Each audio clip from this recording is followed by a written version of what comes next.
सबसे आसान हमारी पहचान। आपका स्वागत है मेरे YouTube channel Easy Tech for You में। तो बच्चों, आज मैं आपको पढ़ाऊंगा पास्ट परफेक्ट कॉन्टिन्यूअस टेंस।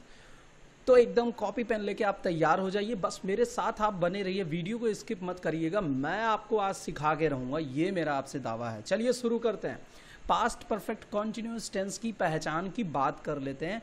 बीते समय में, बच्चों ध्यान देना, बीते समय में मतलब जो समय गुजर चुका है, पास्ट टाइम में कोई कार्य कितने समय तक चलता रहा, आपको इसकी जानकारी मिलती है। वाक्य को पढ़ेंगे आपको ये जानकारी मिलेगी कि बीते हुए समय में कोई काम कितने समय तक चलता रहा। आगे देख लेते हैं। वाक्य का जो अंत है ना, वो रहा था, रही थे, रहे थे आदि से खत्म हो जाता है सेंटेंस, लेकिन इसके साथ इसमें समय भी दिया होता है। जैसे वह 2 घंटे से पढ़ रहा था। ठीक है, आगे देख लेते हैं। हेल्पिंग वर्ब, इसमें हैड प्लस बीन का हम प्रयोग करते हैं।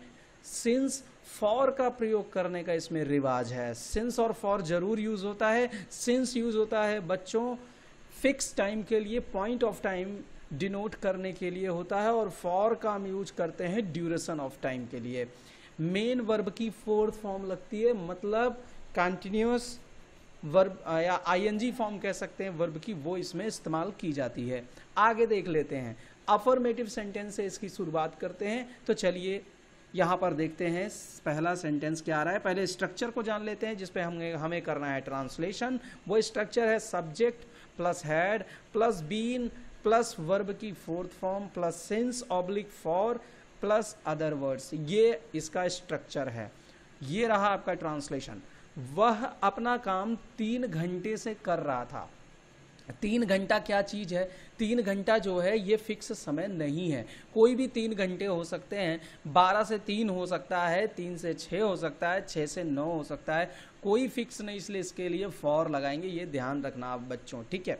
वह अपना काम 3 घंटे से कर रहा था।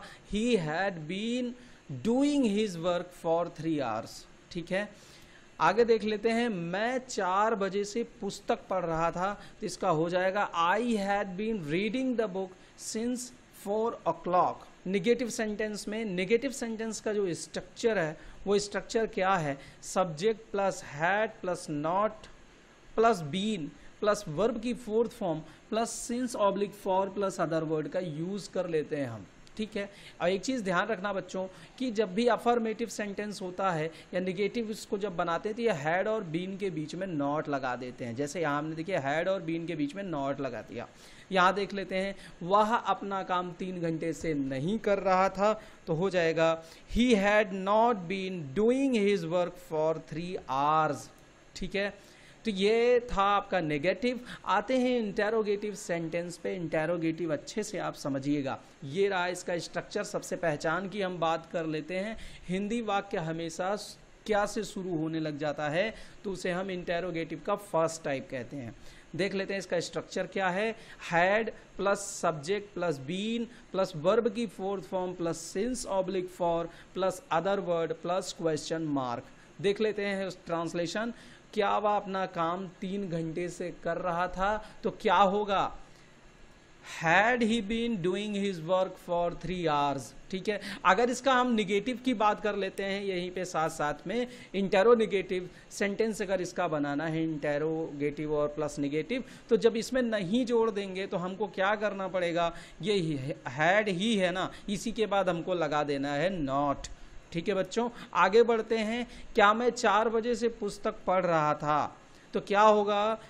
Had I been reading the book since 4 o'clock। 4 बजे एक फिक्स टाइम है, इसलिए यहाँ पे सिंस आया है इसके लिए। अगर इसको नेगेटिव हम बनाना चाहें तो हो जाएगा हैड आई नॉट बीन। मैंने आपको बताया है सब्जेक्ट और बीन के बीच में नॉट का इस्तेमाल कर लेना है। ठीक है बच्चों, आगे बढ़ते हैं। इंटेरोगेटिव सेंटेंस का पार्ट 2 क्या होता है? जब वाक्य के बीच में कब, कहाँ, क्यों आदि शब्द आते हैं। ये ध्यान रखना आप बच्चों, ठीक है।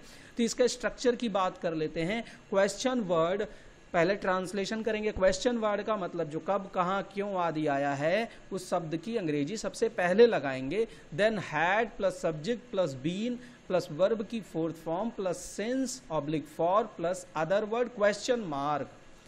देख लेते हैं इसका हम एग्जाम्पल। वह अपना काम 3 घंटे से क्यों कर रहा था।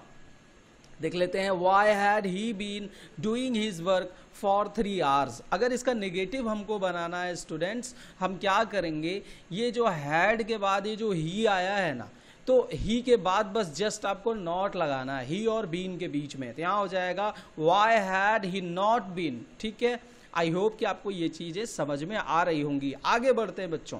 मैं 4 बजे से पुस्तक क्यों पढ़ रहा था। तो यहाँ पे देख लें, why had I been reading the book since 4 o'clock। अगर इसका हम निगेटिव देख लें तो निगेटिव क्या होगा बच्चों, यहाँ पे आई और बीन के बीच में जो है हम नॉट लगा के इसको बना लेते हैं। ठीक है, आई होप कि आपको ये ट्रांसलेशन अच्छे से समझ में आ गया होगा बच्चों। वीडियो को कर दीजिएगा लाइक तो बनता है, अपने दोस्तों को जरूर शेयर करें, ये वीडियो खूब शेयर करें, उनको भी देखने के लिए कहें। इजी टेक फॉर यू को करें सब्सक्राइब, बेल आइकन जरूर प्रेस करें ताकि वीडियोस की नोटिफिकेशन सबसे पहले आपको मिले।